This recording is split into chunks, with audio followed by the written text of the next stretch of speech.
전파하는 도구 되게 하소서. 물이 바다 덮음같이 천국 열어주소며 부어주소서. 덮으소서 영광으로 주의 영광 온 땅 위에 덮으소서.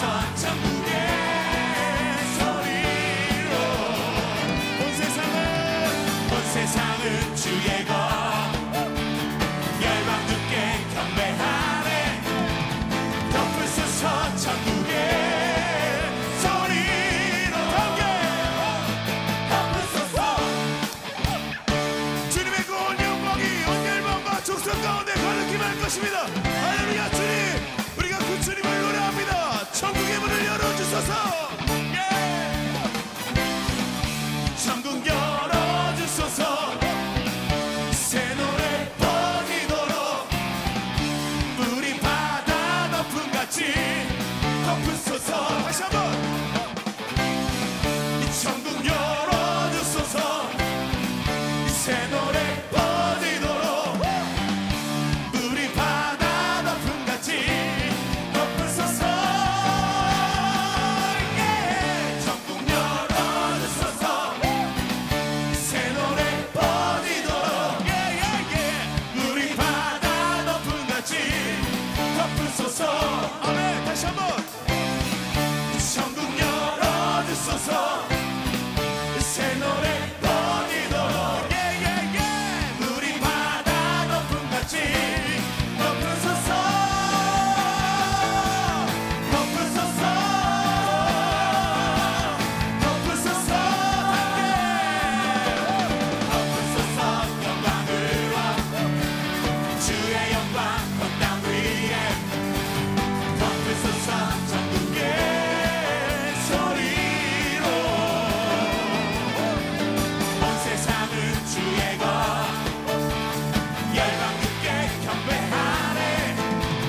덮으소서 천국의 소리로 함께 덮으소서.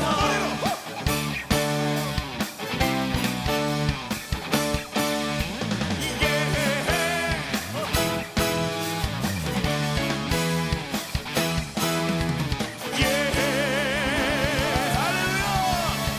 주님의 그 영광이, 주님의 그 사랑이, 주님의 그 은혜가 온 열방과 족속 가운데 임할 것입니다. 그 주님을 찬양합니다. 아멘.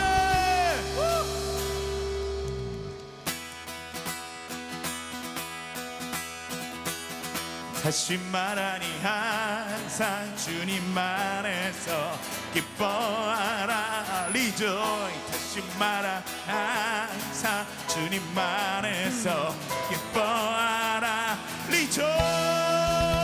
함께 주님 앞에 영광 박수.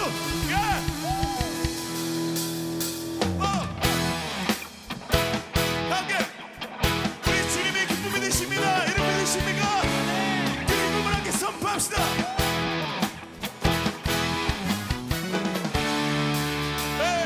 다 나와서 주 송축해 그리스도 예수 경배해. 거룩하신 주의 이름 전하신. 다시 한번 다 나와서 주 송축해 그리스도 예수 경배해. 거룩하신 주의 이름 전하신. 선포해 주를 찬양하리 주를 찬양하리 리조이. 다시 말하니 항상 주님 안에서 기뻐하라 리조이. 다시 말하니 항상 주님 안에서. 다시 한번 다시 말하니 리조이. 다시 말하니 항상 주님 안에서 기뻐하라 리조이. 다시 말하니 항상 주님 안에서 기뻐하라 리조이. 치면서 주님이 우리 기쁨이 되십니다. 믿으십니까? 그렇다면 우리가 노래를 몰라도 함께 주님 앞에 기쁨을 외칠 수 있어야 합니다. 다시 찬양하리 주 이름 땅끝까지 주 이름 찬양하리 주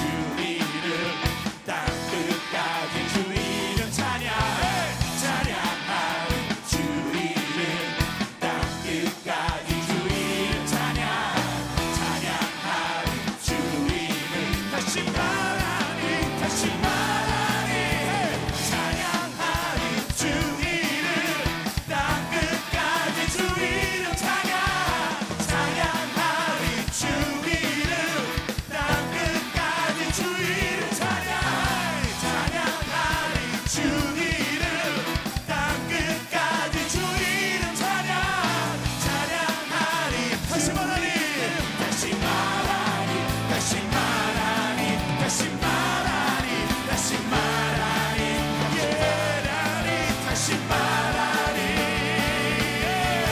리조이 다시 말하니 항상 주님 안에서 기뻐하라 리조이 다시 말하니 항상 주님 안에 우리 여러분들 목소리로 다시 말하니 리조이 다시 말하니 항상 기뻐하라 리조이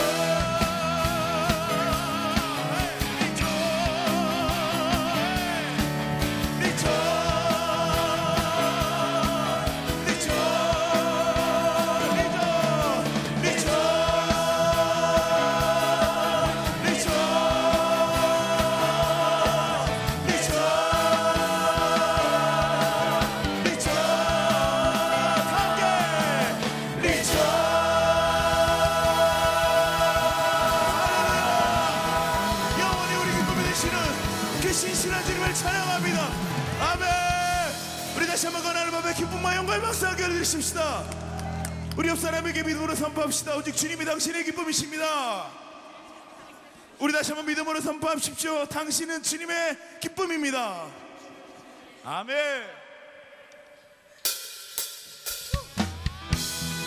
함께 박수 치면서 시와 찬미와 신령한 노래들로 서로 화답하며 노래하라 말씀하신 하나님 앞에 믿음으로 주님 우리의 기쁨이 되신 주님을 찬양합니다.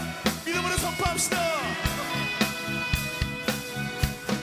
우리 모인 이유 노래하는 이유 존귀하신 예수 주를 향한 노래 세상 향한 노래 부활하신 여기 계신 다시 오신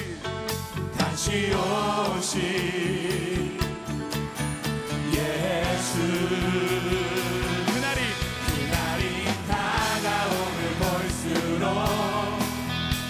보이기를 힘쓰며 하나님의 교회는 노래하네 주님을 더 가까이 볼수록 터져 나오는 노래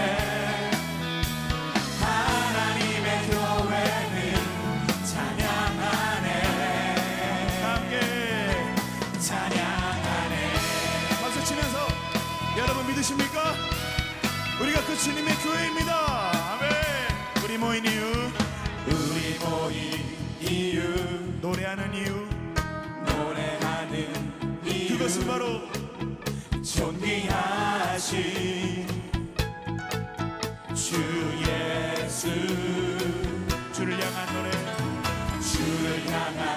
노래 세상 향한 노래 부활하신 여기 계신 다시 오신 그분은 예수 날이 다가오면 볼수록 보이기를 힘쓰며 하나님의 교회는 노래하네 주님을 더 가까이 볼수록 터져 나오는 노래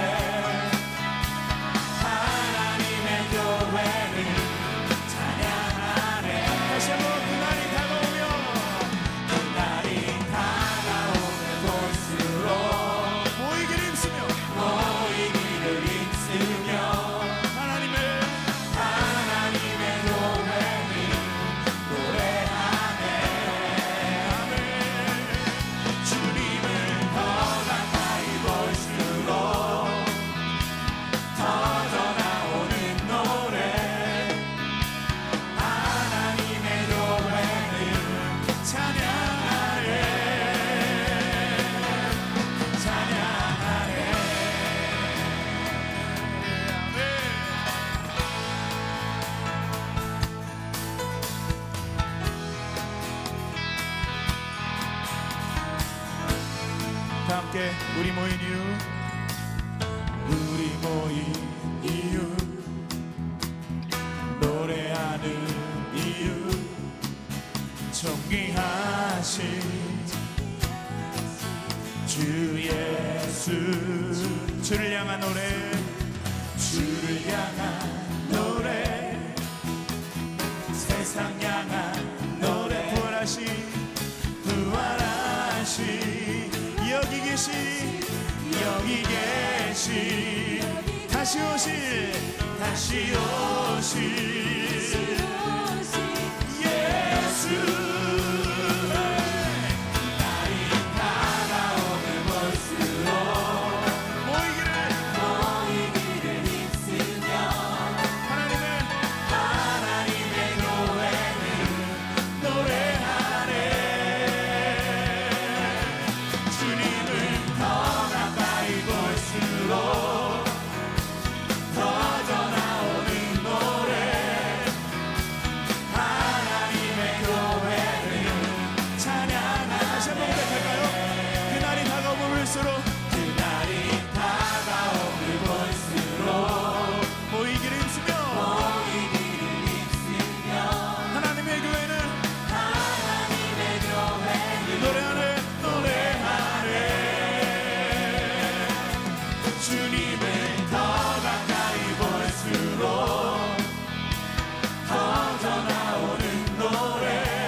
시와 찬미와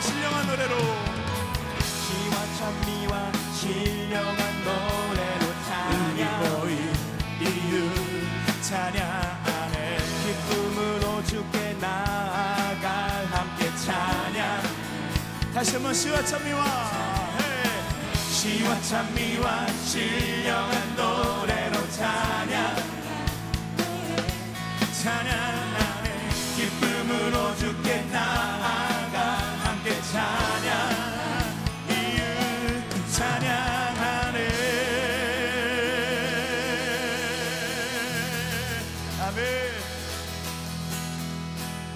그날이 다가옴을 볼수록 터져나오는 노래 하나님의 교회는 노래하네 주님을 더 가까이 볼수록 터져나오는 노래 하나님의 교회는 찬양하네 한 번 더 고백할까요? 그날이 다가오면 볼수록 모이기를 힘쓰며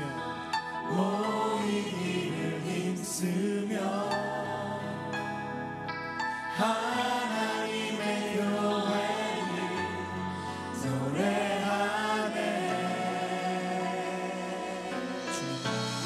주님을 더 가까이 볼수록 터져나오는 노래 하나님의 교회는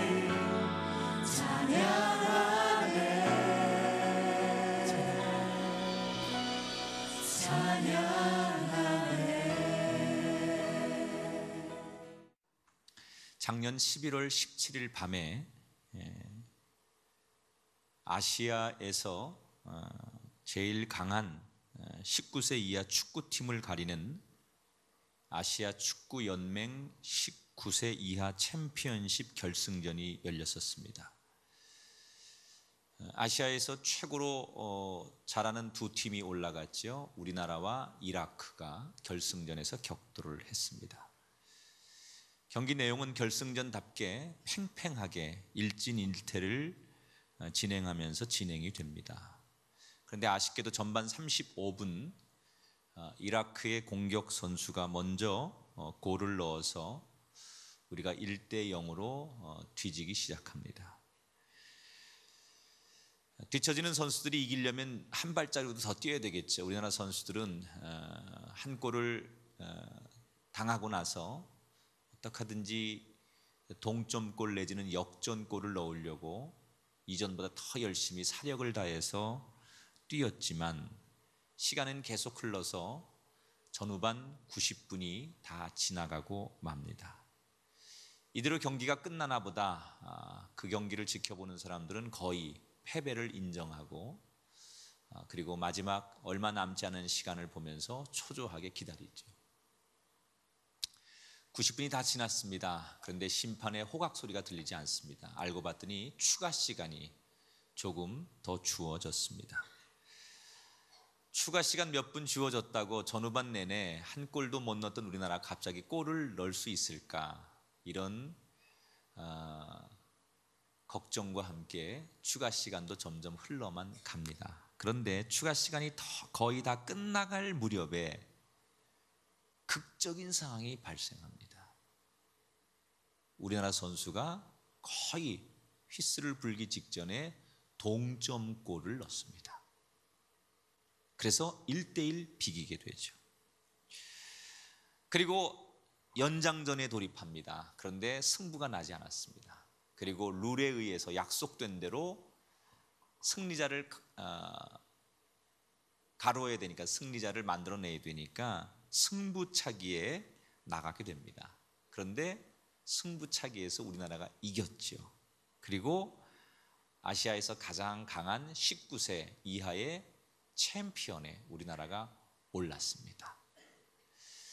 마치 처음 듣는 얘기처럼 너무나 놀라워하시는 여러분, 그날 저는 그 경기를 중계를 보았습니다. 그런데 사실 그 중계를 보면서 저는 하나도 걱정하지 않았어요.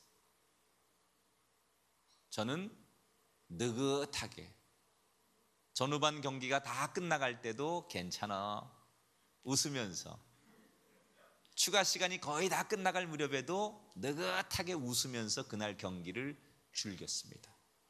근데 대부분의 사람들은 아마 그날 경기를 손에 땀을 쥐고 그 경기를 지켜봤을 거예요. 왜 저는 웃으면서 봤느냐? 저는 생중계를 보지 않고 녹화 중계를 봤거든요. 이미 스포츠 뉴스 시간을 통해서 우리나라 선수들이 이겼다라는 결론을 듣고 나중에 녹화된 경기를 보았기 때문에 저는 조금도 긴장하지 않고, 시간이 다 갔는데 어떡하지 큰일 났네 이렇게 불안해하면서 그날 경기를 지켜보지 않았습니다. 왜요? 이미 결과를 다 알고 있었기 때문이죠. 우리 신앙도 마찬가지입니다. 우리가 신앙생활을 하는데 우리 신앙에 어떤 결과를 가져올지 모르고 신앙생활을 하면 우리가 예수님을 믿기는 하지만 때때로 우리의 감정이 이리저리 요동치고 불안하고, 그래서 우리가 걱정도 하고 염려도 합니다. 그래서 불신앙인이 되기도 합니다. 아무리 기도하고 신앙생활 잘해도 내 신앙의 결과가 어떨지 모르면 때때로 감정의 지배도 당하고 환경의 지배도 당해서 우리가 신앙인답지 않게 넘어질 때가 있습니다. 그런데 내가 신앙생활 하는데 이 신앙생활의 결과가 어떨지, 이 신앙의 결과가 어떤 결과를 가져올지 알면 그 사람은 어떤 상황이 오더라도 그 과정 속에서 무슨 문제가 생겨도 차분하고 평온하게 신앙생활을 할 수가 있습니다. 왜? 결과를 알면 그렇게 되는 거예요. 이 로마서 8장은 제가 누누이 강조하지만 대단히 로마서 내에서도 대단히 중요한 장이고 성경 전체에서도 굉장히 중요한 장이에요. 그래서 웬만하면 로마서 8장을 외우라 라고 많이들 권면하죠. 너무너무 엑기스가 들어있고 좋은 말씀이기 때문에 그렇습니다. 이 로마서 8장은 우리에게 신앙의 결과가 어떠할지를 알려주는 성경 말씀이에요. 오늘 로마서 8장 37절을 보면 이렇게 써 있죠. 이 모든 일에 우리를 사랑하시는 이로 말미암아 우리가 넉넉히 이기느니라. 따라합시다. 넉넉히 이기느니라. 여러분, 이 고백대로 되실 줄 믿습니다. 예수를 믿는 성도는 승리합니다. 그것도 아슬아슬하게 승리하지 않고 넉넉하게 승리할 줄 믿습니다. 여기서 말하는 승리는 뭡니까? 우리가 세상 사람보다 돈 많이 벌고 또 권력을 얻고 그리고 세상의 영화를 취하는 것, 그런 것을 말하는 게 아니에요. 여기서 말하는 승리는 그것과 비교할 수 없는 하나님의 자녀로서 영광을 누리는 천국의 승리를 말하는 거예요. 우리가 예수 믿는 성도가 되면 이 땅에 사는 동안 예수를 믿기로 결심하고 예수 믿으면 어떤 실패와 좌절과 절망의 상황을 만나도 우리는 반드시 천국 백성이 되는 승리를 얻게 될 줄 믿습니다.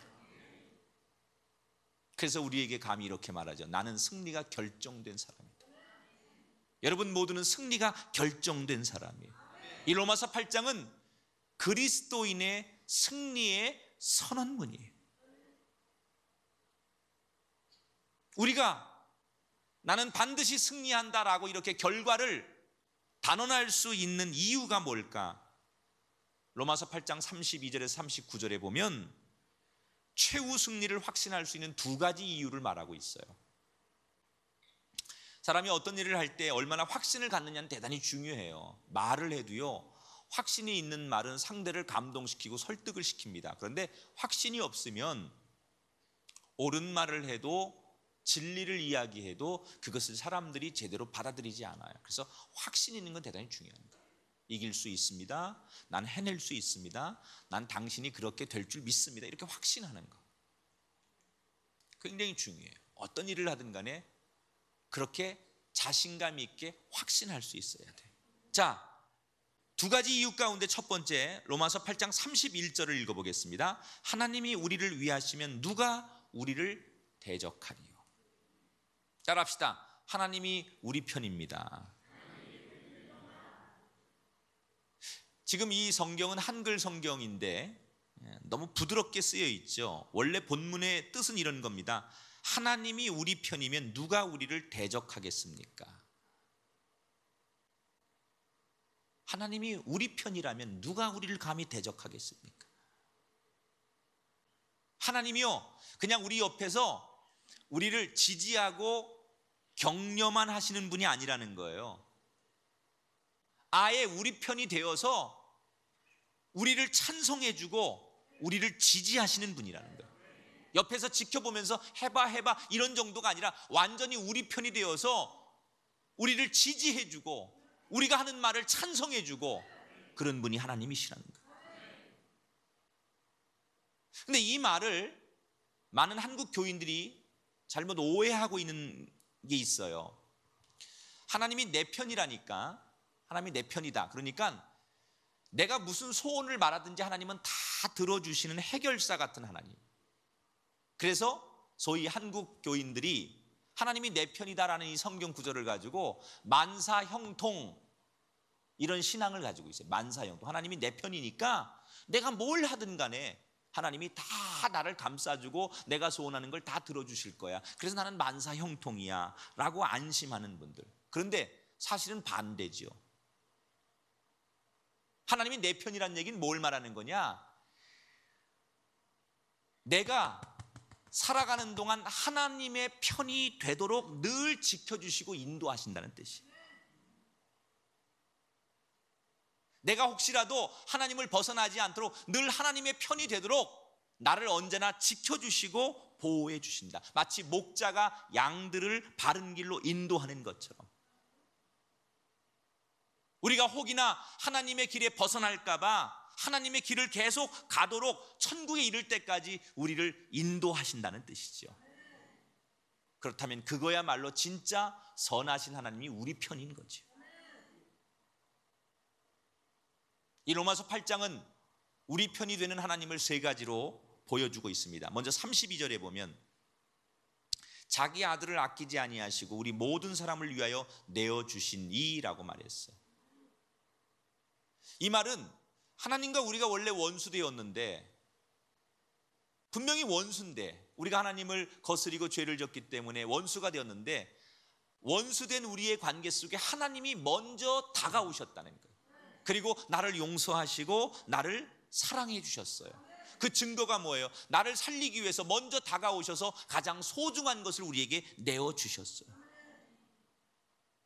여러분, 나하고 별로 사이가 좋지 않은 사람에게 내가 뭔가를 해준다는 건 참 어려운 일이에요. 더군다나 사이가 별로 안 좋은 사람의 뭔가를 해주는 것도 어렵지만, 원수야 원수요. 꼴도 보기 싫어. 가까이 오는 것도 닭살도다. 그렇게 쳐다보는 것도 싫어. 원수죠. 그게 원수. 아예 그 이름만 들어도 막 그냥 경기 나는 존재, 그게 원수란 말이에요. 그런데 원수의 관계인데 원수를 도와줄 수 있어요? 우리가? 잘 모르는 사람을 도와줄 수 있어요? 여러분, 지하철에 가면 구걸하시는 분들이 간혹 있잖아요. 꼭 그분들이 우리 들으라고 꼭 찬송가를 불러요.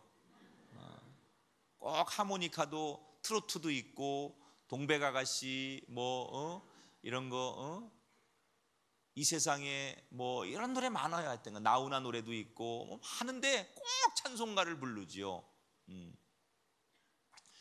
근데 그분들이 이렇게 찬송가를 부르면서 참 그 기구한 자신들의 이야기를 하면서 우리에게 구걸을 하는데, 대개 이렇게 보면요, 되게 모른 척합니다. 자기 앞에 지나가면 그때 갑자기 입신하죠. 멀쩡히 신문 보다 갑자기 그때 졸고, 갑자기 오지도 않는 전화 붙들고서 여보세요 그러고 모른 척하죠. 그냥 보긴 쑥스러우니까 외면하는 거예요. 그리고 조금 그래도 양심에 가책에 대해서 도와주려고 하는 사람은 정말 대부분 1,000원짜리 정도 아니면 동전 하나, 그것도 감사하죠. 그런데 그 이상을 넘는 분은 별로 없어요. 5,000원짜리 만원권, 정말 이 사람 이분이 주님이라면 어떡하지? 그래서 5만 원짜리 꺼내고 50만 원 꺼내고 이런 분은 없다는 거죠. 대개는 다 그냥 이렇게 동전 한 입 아니면 1,000원짜리 하나 정도를 내지요. 왜 그럴까요? 왜 우리가 불쌍한 사람을 보면 잘 도와주지 않을까요? 그가 나와 상관이 없다고 생각하는 거죠. 잘 모르는 사람이라고 생각하죠. 만약에 정말 나와 어떤 관계 속에서 잘 아는 사람이 그런 사연이 있다면 아마 그거보다는 훨씬 더 적극적으로 뭔가 위로와 사랑과 도움을 줄 거예요. 근데 나와 전혀 모르는 사람이고 나와 무관한 사람이기 때문에, 잘 모르는 사람이기 때문에 도와준다는 것 자체가 껄끄럽다는 거죠. 그래서 쉽게 마음으로, 행동으로 도와주지 않는 거예요. 내가 잘 모르는 사람도 이렇게 도와주기 어려운데 그거보다 단계가 훨씬 높은 원수된 사람을 도와줄 수 있습니까? 천만에요. 원수된 사람이 만약에 어려움을 당하면 우리는 꼴 좋다. 아이고 소화 잘 되네. 10년 묵은 체증이 내려가네. 아우 이제 내가 좀 살 것 같네. 비웃지요. 만약에 원수가 어려움을 당하면 그거 봐라, 네가 나한테 그러니 너 하늘에 벌 받았지, 꼴 좋다. 그리고 비웃지요. 누가요? 우리가 그렇게 하잖아요. 적어도 내가 원수라고 여기는 사람들이 어려움을 당하거나 잘못되면 그럴 줄 알았어, 통쾌하다, 그래야지 하늘이 살아있는 거지, 이러면서 너무너무 좋아하지요. 그런데 하나님은 달랐어요. 하나님은 달랐어요. 원수 같은 우리를 위해서 가장 소중하게 여기는 아들을 직접 죽이셨어요.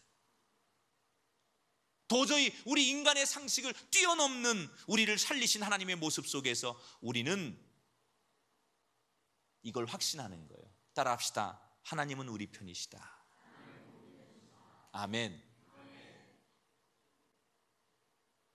원수된 나에게 먼저 다가오셔서 가장 소중한 것을 주시는 그분은 분명히 우리 편입니다. 우리 편이 아니고는 그럴 수 없다는 거죠. 우리 편이 되시는 하나님의 두 번째 모습은 33절 34절에 등장하지요. 누가 능히 하나님께서 택하신 자들을 고발하리요 의롭다 하신 이는 하나님이시니 누가 정죄하리요 그랬어요. 우리 성도들이 때때로 세상과 하나님 앞에 심판과 정죄를 당해야 될 때가 있어요.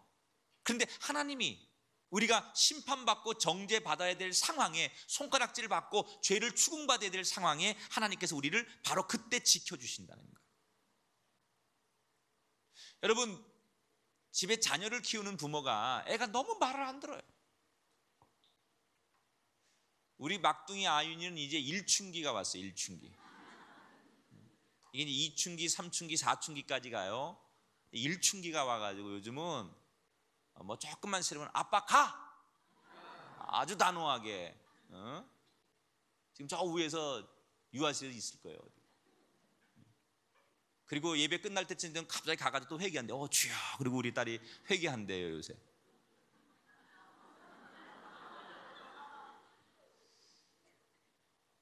근데 말을 너무너무 안 듣는 아이가 아빠가 뭘 얘기하고 엄마가 뭘 얘기해도 그냥 반대로만 하고 속색해요. 옆에 있는 사람이 보다 못해서 아유 저런 걸 무슨 자식이라고 생각합니까?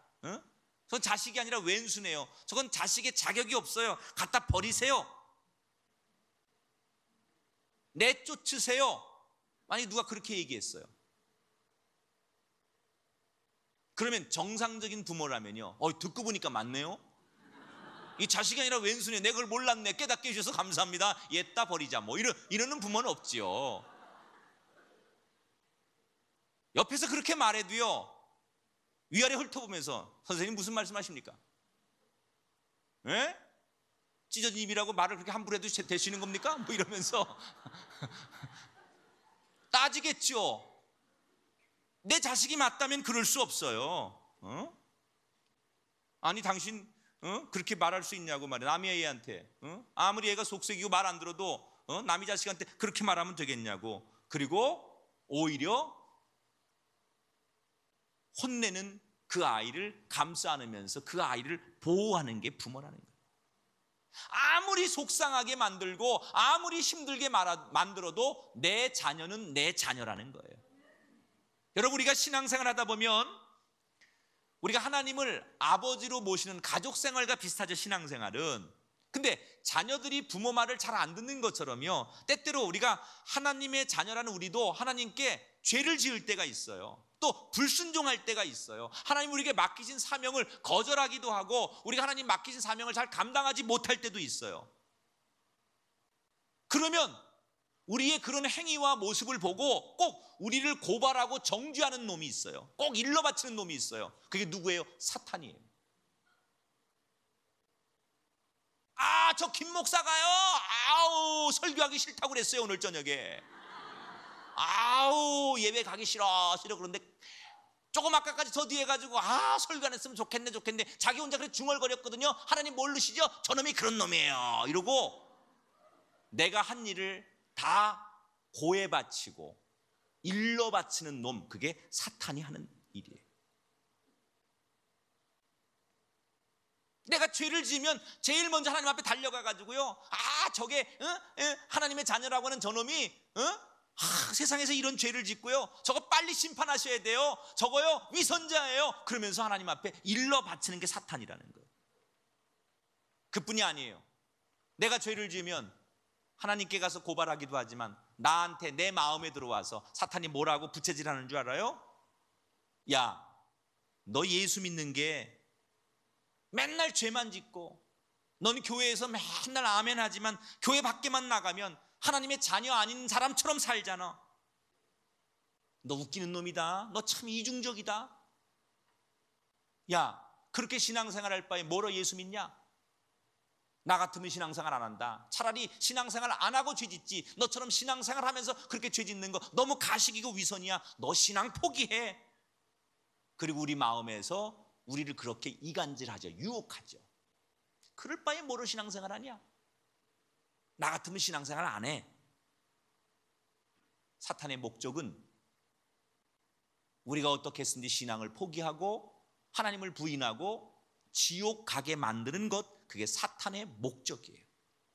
그런데 이 사탄이 우리를 하나님 앞에 그렇게 정죄하고 내 마음에 부채질을 할 때 하나님께서 이 사탄보다 먼저 와서 우리를 지켜주신다는 거예요. 사탄이 우리를 고발할 때 하나님께서 말씀하십니다. 야, 이 자식아, 내 자식 건들지 마.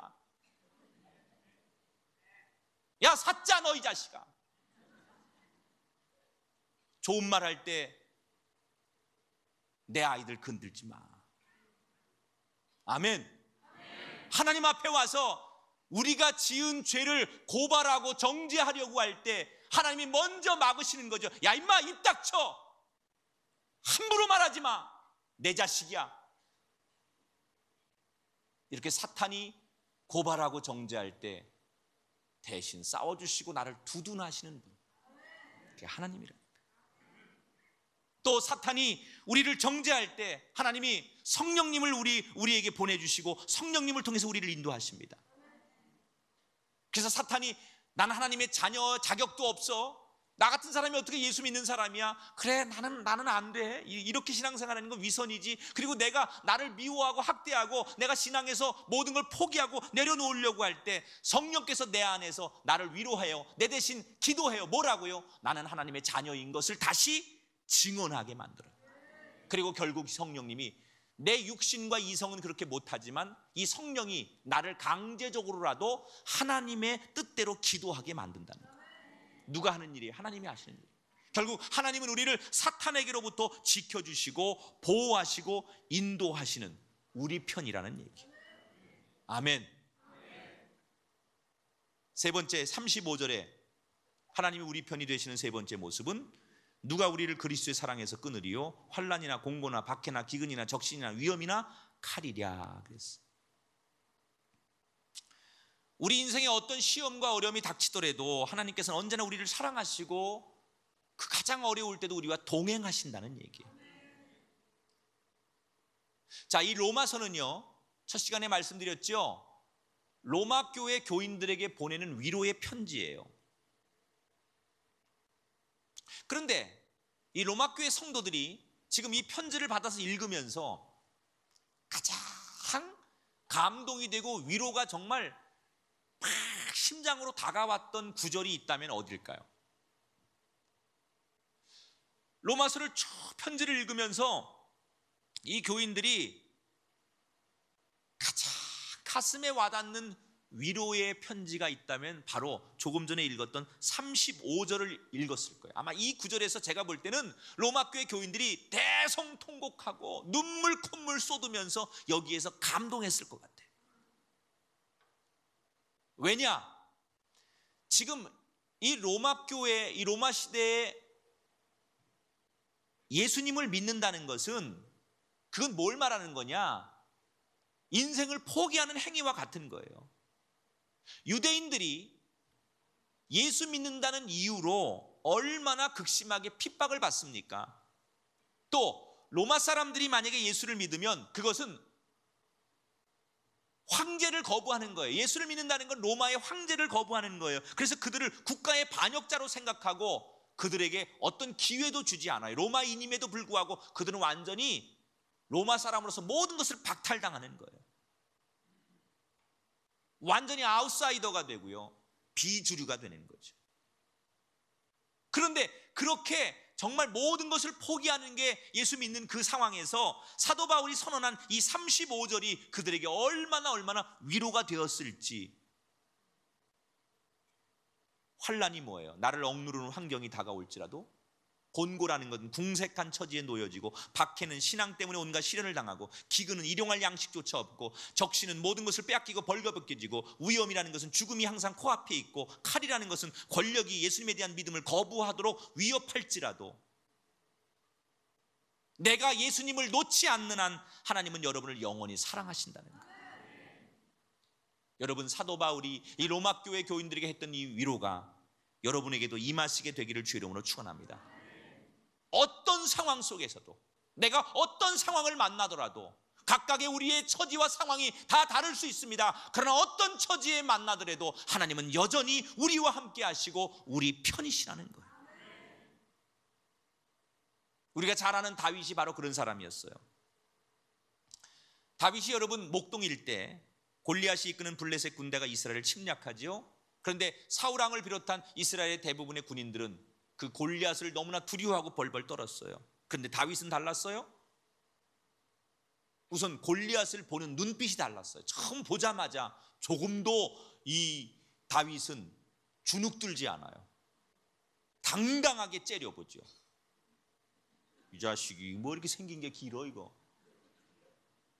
아마 다윗이 골리앗을 보면서 이거 이렇게 생긴 게 길고 이거 한참 봐야 돼 이거 어디까지 가봐야 돼 이거 뭐 이러면서 한참 골리앗을 위아래로 훑어보면서 당당했죠. 아니 왕도 어른들도 벌벌 떠는 이 골리앗 앞에 어떻게 어린 다윗은 그렇게 당당할 수 있었을까요? 그 이유가 사무엘상 17장 37절에 나와요. 같이 읽어볼까요? 다윗이 이르되 여호와께서 나를 사자의 발톱과 곰의 발톱에서 건져내셨은즉 나를 이 블레셋 사람의 손에서도 건져내시리이다.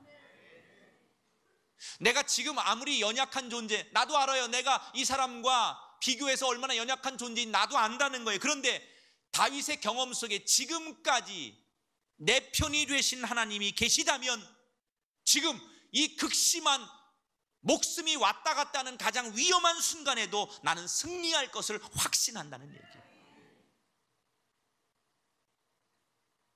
지금까지 그랬던 것처럼 지금도 그럴 것이다라는 확신. 이미 목동 생활을 하면서 자기가 죽었으면 벌써 사자들에게 잡혀 죽었어야 돼. 곰의 발톱에 벌써 죽었어야 돼. 그런데 양들을 지키면서 그 위험한 상황 속에서 하나님이 언제나 이 다윗을 지켜주셨다는 거예요. 그걸 체험했다는 거예요. 그걸 경험한 다윗은 그런 하나님이 나를 언제나 도와주셨던 것처럼 이 골리앗의 손에서도 나를 지켜주신다면 나는 이길 수 있다는 확신, 그 확신대로 되었다는 거예요. 그게 뭐예요? 하나님은 내 편이시라는 확신이죠. 다윗이 가졌던 그 확신은 뭐예요? 하나님은 내 편이야. 그리고 그 하나님이 내 편이라고 하는 그 확신은 그가 믿음의 이후에 많이 나중에 고난을 받을 때, 사울 왕에게 쫓기면서 죽을 고비를 당하고 많은 고난을 당할 때, 그때도 하나님이 내 편이시라는 그 확신이 절망 속에서 자신을 지탱하는 힘이 되었다는 거예요. 그가 사울에게 목숨의 위협을 느끼면서 쫓겨다니면서 했던 마지막의 고백이 뭡니까? 시편 18편 1절에 보니까 나의 힘이신 여호와여 내가 주를 사랑하나이다. 나의 힘이신 여호와, 내 편이신 여호와여 나는 주님을 사랑합니다. 여러분에게 이 확신이 있게 되길 축원합니다. 따라합시다. 하나님은 내 편입니다.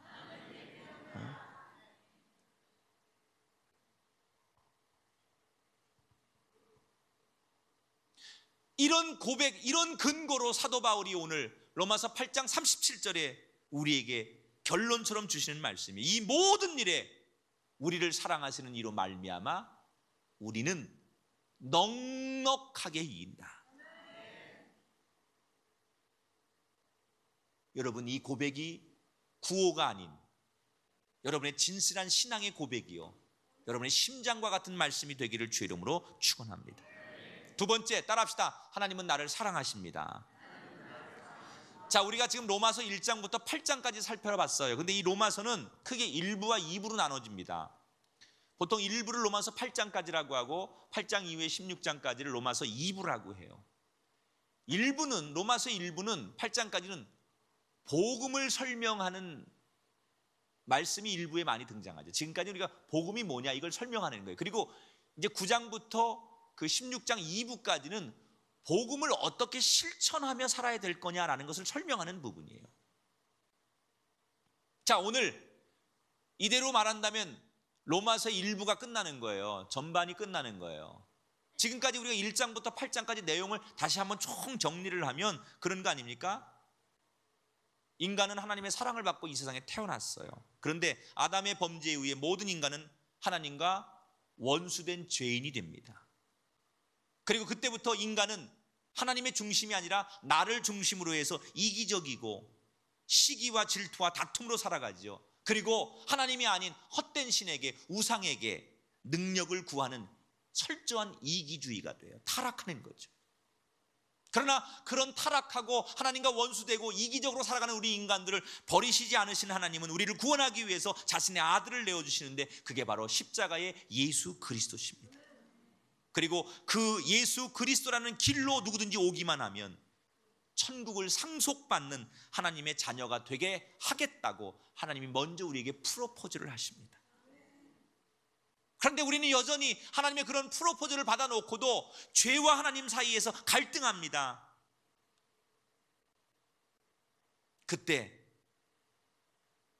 그럼에도 불구하고 갈등하는 우리에게 누구든지 예수를 주로 시인하고 믿기만 하면, 예수님을 믿는 순간 우리가 더 이상 죄와 하나님 사이에 갈등하지 않고 죄와 단절하게 만들겠다고 선언하시고, 우리를 그때부터 천국으로 인도하시기 위해서 우리에게 최고의 도움이신 성령님을 보내주신다는 거예요. 그리고 그 성령께서 이끄는 대로만 따라가면 결국 어떤 시련과 많은 함정과 많은 난관이 있을지라도 그 성령이 인도하는 대로만 따라가면 결국 마지막에 천국에 이르는 승리자가 될 수 있다는 얘기예요.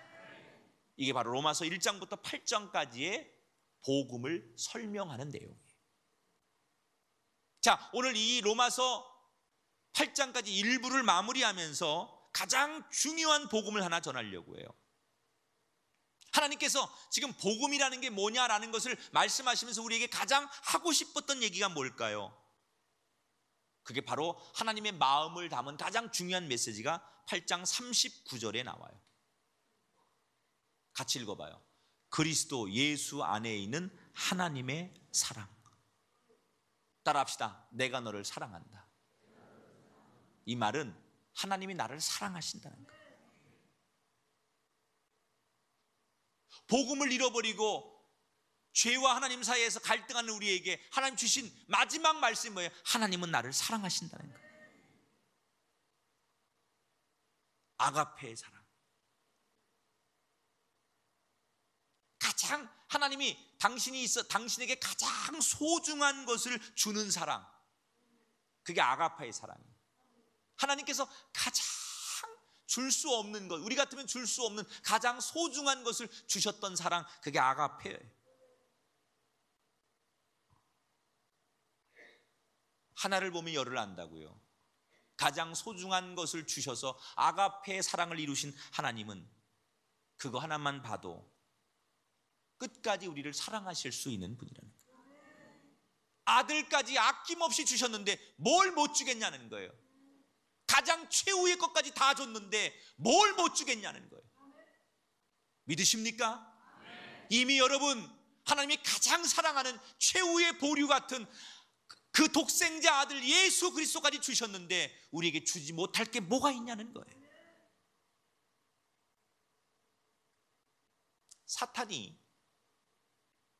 여러분, 사탄이 할 수 있는 영역이 방언도 하고 예언도 하고 치유도 하고 기적도 일으킬 수 있어요. 사탄도 다 합니다. 뭐 병자를 고치기도 하고 사탄도 기적도 일으킵니다. 그런데 사탄이 절대로 할 수 없는 단 한 가지가 있는데 그게 바로 사랑입니다.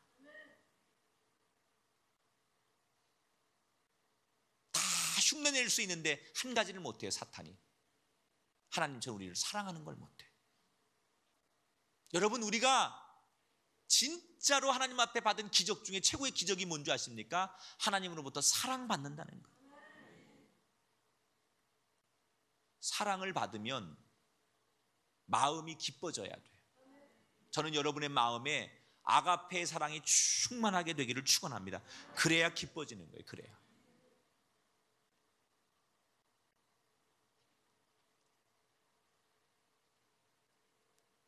내가 하나님의 꿈인 것 그게 중요해라는 책을 쓴 CCM 힙합을 통해서 청소년 문화사역을 감당하는 서종현 선교사의 이야기예요.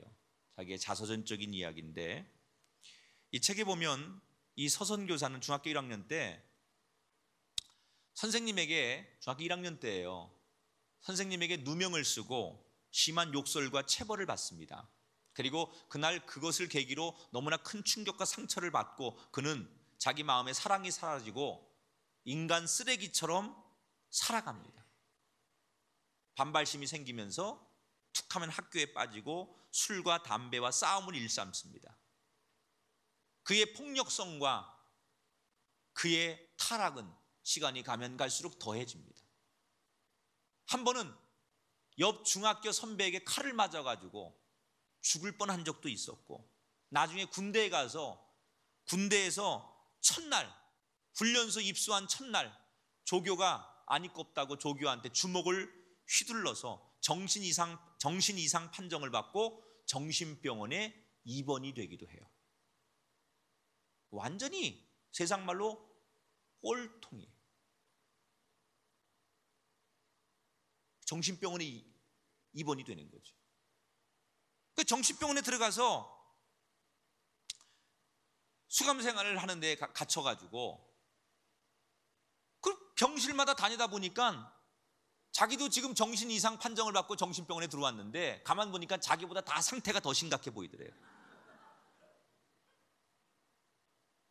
자기도 인간 말종으로, 인간 쓰레기로 정신병원까지 들어왔는데 그 병원에서, 정신병원에서 만나는 사람들 보니까 다 자기보다 처지가 불쌍하고 다 자기가 위로할 사람들이더라는 거예요. 그때부터 이 사람이 고민을 하기 시작하는 거예요. 이 불쌍한 사람들, 누군가는 사랑해주고 위로가 필요한 사람들인데 이 사람들에게 내가 뭘 주면 좋을까? 정신병원에서 자기가 그걸 깨닫게 되는 거예요. 그래서 어릴 적에 문득 자기가 교회 다니면서 선생님에게 들었던 성경 이야기가 기억이 나더래요. 그래서 이 정신병 환자들에게 천국 이야기를 들려주기 시작했어요. 그 사람들이 너무너무 재밌어하는 거예요. 천국 이야기 들려주니까. 그래서 그때부터 이 병원에서 병실을 돌아다니면서 성경책을 옆구리에 끼고 병원을 다니면서 사람들을 위로하는 거예요. 천국 얘기를 하면서 자기가 지금까지 살아왔던 인생의 좌충우돌한 이야기, 거칠게 세상을 살아온 이야기를 거기 성경에 섞어서 이렇게 간증을 해주면 사람들이 너무너무 좋아하고 그 이야기를 듣는 동안 위로를 받는 거예요. 야, 자기 같은 사람의 삶의 이야기, 내가 정말 개같이 살아왔는데 내가 살아온 이 이야기를 성경을 통해서 증언하니까 사람들이 위로를 얻고 사람들이 평온해하는 것을 보면서 자기는 그거를 보면서 또 위로를 받는 거예요. 그때부터 이 사람은 마음이 변하기 시작해요. 훗날 그가 하나님을 만난 다음에 바로 이 정신병원에서 그동안 잃었던 사랑을 그들을 통해서 다시 알게 해주었다라고 고백을 합니다. 결국 다른 사람의 아픔을 공감하는 과정을 통해서 다른 사람을 사랑하게 되고, 구겨진 종이컵처럼 쓸모없던 자신도 하나님은 언제나 쓸모있는 사랑받을 만한 존재로 바라보고 계시다는 사실을 깨닫게 된다는 거예요. 지금은 선교사가 되어서 자기처럼 그렇게 불행한 터널을 지나가는 수없는 청소년들을 만나서 그들에게 집회를 통해서 옛날 자신처럼 사랑을 잃어버린 아이들에게 예수님의 사랑을 전하고 살고 있는 선교사님이에요. 여러분도 지금 사랑이 필요해서 이 자리에 나오시지 않았습니까? 예수님의 사랑이 필요해서 이 자리에 나오셨죠. 그 사랑이 복음 안에 있습니다. 그 복음을 받아들이십시오. 이 로마서 1장부터 8장에 들어있는 복음을 받아들이십시오. 그 복음 안에 여러분이 그렇게 목말라 하는 예수님의 사랑이 있습니다. 하나님의 사랑이 있습니다.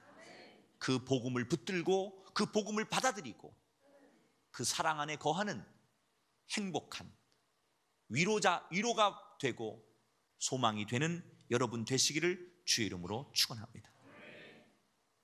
이 복음 안에 아가페에 감염되는 오늘 예배에 참석한 모든 분들이 되시기를 주님의 이름으로 축원합니다. 옆 사람한테 인사합시다. 당신은 사랑받기에 충분한 사람입니다.